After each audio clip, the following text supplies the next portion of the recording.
Dadi nek malinge rondo sing nyolong sapa? Iya ya. Nek ora aman kae jelas aku klithah-klithih. Assalamualaikum, salam sejahtera, shalom, om swastiastu, salam lestari TV Kabudayan. Kagem para sederek, ampun kesupen subscribe nggih.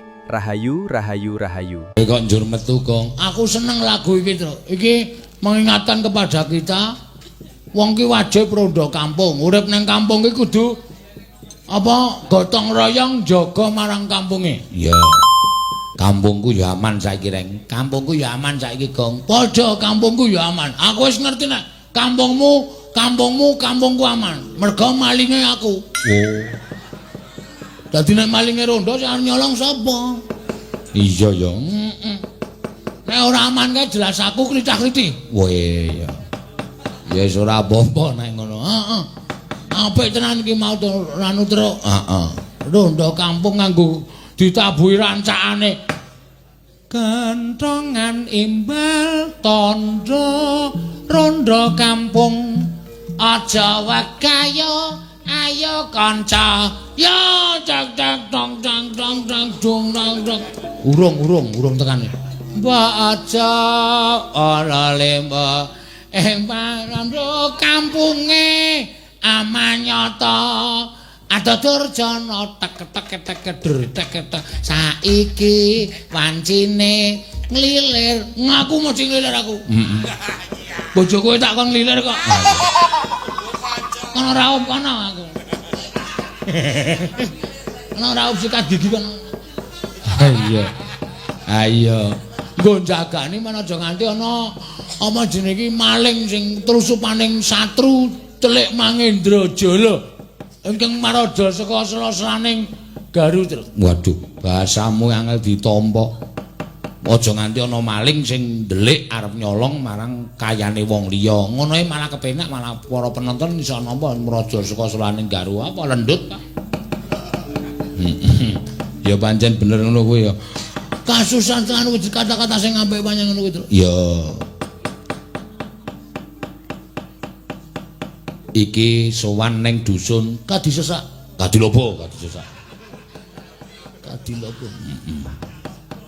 Ayo diaturke tetembangan sing kepenak. Oke, ya pamundutan pirang-pirang gong.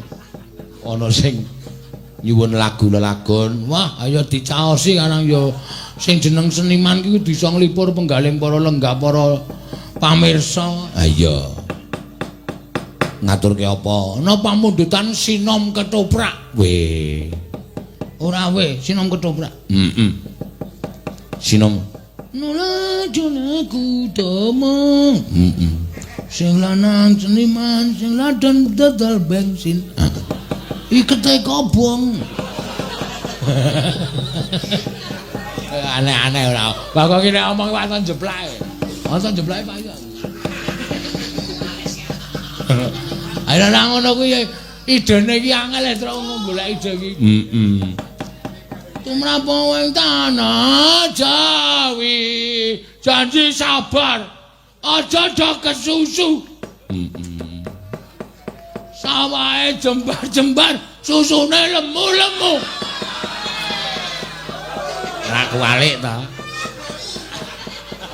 Gegei cukur nglocok wae. Ora ngapur. Ai karang lemu-lemu tenane. Wong ageng ngeksi kanda. Terus apa kae?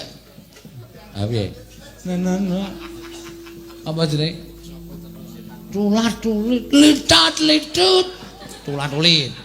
Tulat-tulit kepenak unine. Ayo ora ngareng kada ijo. Mlebu jala jaring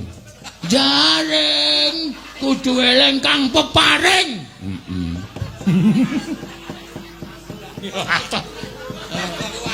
Tegane kambel ijo garine nggo gawe gudeg. Wah,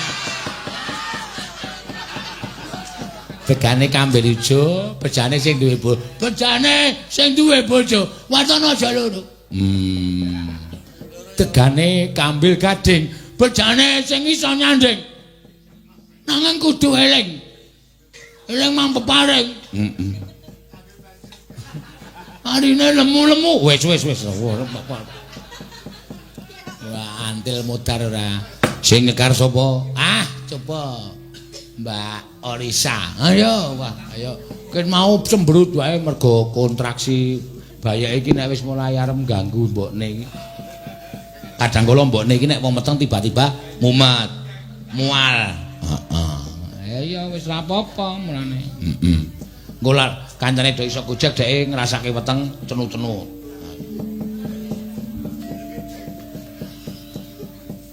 Oh bojoku kae lho meteng 4 tahun setengah. Iki sing digemboli apa? Aku ya gumun. Wis sangang sasi kon mrisake. Mas iki wis pancine metu kok urung rasa-rasa. Men nengke wae men gedhe ning jero sisan aku. Dadi wis ora usah dadak repot. Masangi popok metu ceplok langsung katokan. Wow. Bojomu aku nek tangane ngono kuwi sing rekoso tenan rojak aja. Ana jero wis metu untune.